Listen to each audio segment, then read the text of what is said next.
Stop writing, let me explain right afterwards. Stop writing, please. So we are rounding up ideas development. And in the previous class, we said as soon as an idea is given, the next thing you start thinking about is the feasibility of that idea. When someone gives you an idea, you don't just execute the idea. You make a feasibility study about that idea because you have to assess if the idea will work or not.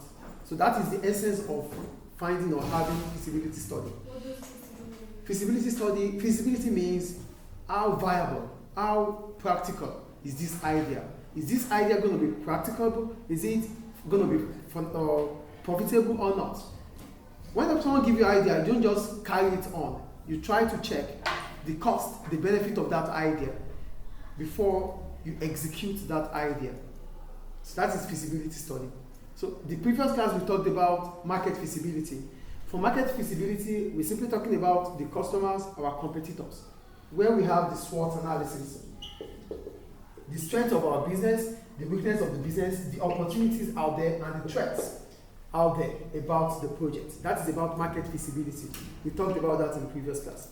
So today we want to look into other feasibility studies that is required after a business idea. The next one is financial feasibility.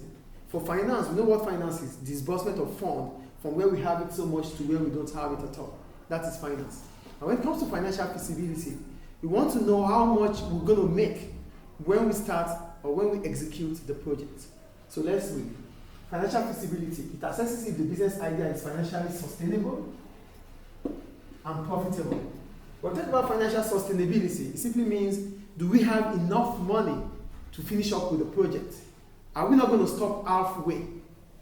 Or because if we stop halfway, it means we are undercapitalized. Undercapitalized. It means we don't have enough money to carry on with the project that we started. So for a project, you have to see the end from the beginning. And how can you see the end from the beginning? You can only see the end from the beginning through feasibility study. Does it make sense or not? Are you here? I am. You're not. Sit down that way, you're not. Sit down properly now. Do we get what I'm saying or not? Yes. Financial feasibility study or financial feasibility is about how viable financially we are. Do we have enough money?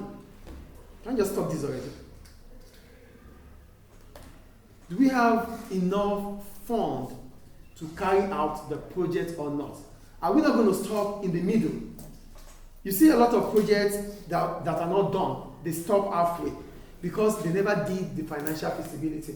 So when you do the financial feasibility, you would know if the amount of money available will be enough to carry out or to execute the project. Can you stop on this?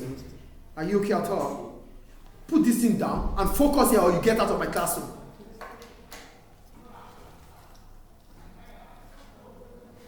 Are you guys with me, please, or not? Yes.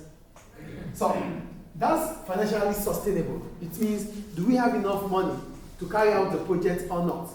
We don't want to stop halfway. Financial sustainability. Then profitability. Is this project going to make us have more revenue than cost? If not, we might not be able to carry it out. So it's not just about putting money into the business. It's all about the return. It's also about the return on the money you've put into the business. So you've executed the project, you have the financial sustainability. But is this project, at the end of it all, are we going to be able to make profit or not? That is financial feasibility. Do we get financial feasibility here? Yes. Great. So what are the key questions about financial feasibility? Number one, what will it cost to make the product or service? Oh, we want to produce markers. That is the business idea. How much is it going to cost us to produce these markers? That's the cost. It's part of what we need to know. Financial feasibility. How long will it take us to break even? So as soon as we start producing this marker, okay, we are not going to make profit at the beginning, but at least are we going to be able to break even? What is break even? TC equals to TR. This is break even. What do I call it? Break even. Where your total revenue equals to your total cost. So if we're not going to make a loss, we must not make, if we're not going to make a profit, we must not make a loss. break even. Do we understand break even here? Yes. Do we understand break even or not? Yes. This is the time for you to ask. Not in the exam hall. Do we understand break even? Yes. The third one, can the business generate enough revenue and profit? Without generating revenue, you cannot make profit, because total revenue must exceed total cost to make profit. So if we don't generate enough revenue, we cannot generate profit. So is this project going to help us to generate more profit, revenue or not? Because if we have less revenue, we have less profit. These are financial feasibility. And these are the questions you ask when it comes to financial feasibility. Any question about financial feasibility? No. Good. The second one, or the third one, production feasibility. Now, we want to produce this. We already know the amount it's going to cost us to produce it. Do we have equipment to produce it? We have to ask the questions. That is production.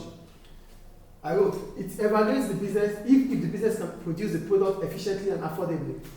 This is the point. Can we produce these markers without waste of resources? And do we have equipment, machines that would allow us to produce these markers? Production feasibility. Do we understand production feasibility? Yes. So what are the key questions?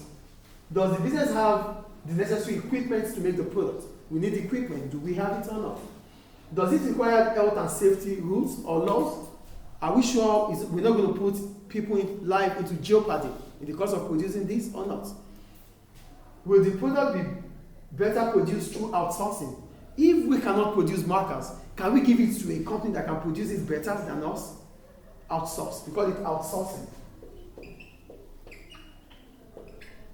Outsourcing is a situation whereby whatever you do, you give it, whatever you previously do, you give it out to someone else to do. That is outsourcing. Do you get outsourcing here?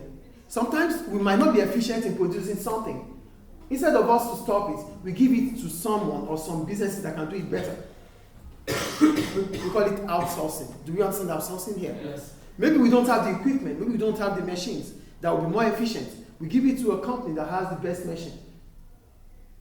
Any question about production? No. Any question, please? The next one, skills feasibility. And when we talk about skills, we're simply talking about the employees. What do I call it? The employees. We need the workers. Do they have the necessary skills to produce this product, to execute this product?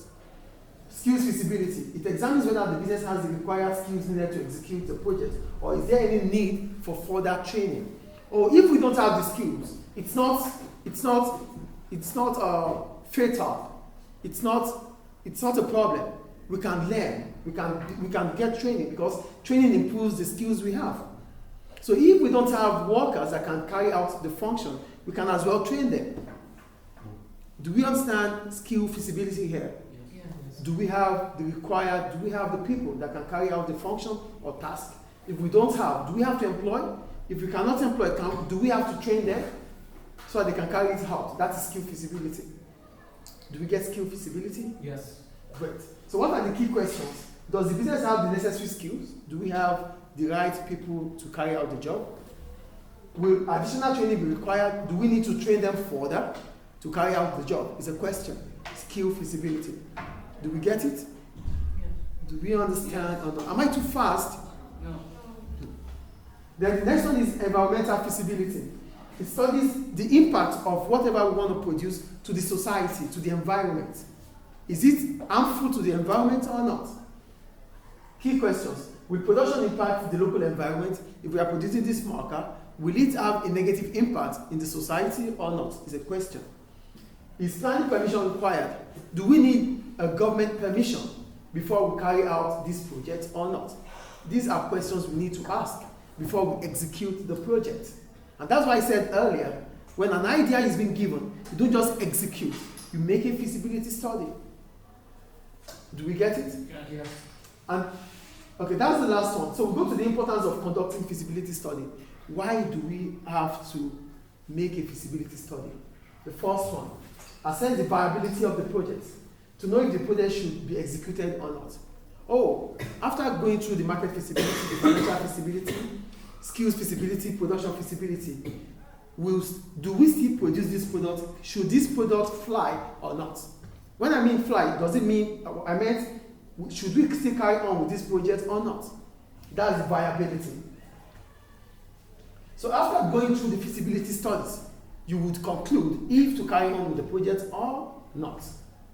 That's viability. The second one, support informed decision making. These are questions, yes or no? They are all questions, yes or no? Yes. These questions gives an answer, isn't it? We have different answers, and these answers are what? Information. Because they are information, we will be able to use them to make key decisions. You don't make decisions without information. So whenever decisions have to be made, we make it through information that we have available. And these are the information we are able to gather. Do we understand the second point here? Yes. So with feasibility study, we have enough information to make decision. Does it make sense? Yes. And the last one, identify potential risks and challenges. We would know if the cost is going to be greater than the revenue. We would know. We would know if we're not going to be able to break even. So if we know we're not going to be able to break even, we might not as well start the project. So with feasibility study, we would know, we would see the end from the beginning. And that is what a project is. Do we get it? So any project needs feasibility study. And we call it a project because we are assured that at the end of it all, it's going to be profitable. So that ends chapter 3, idea development. Thank you.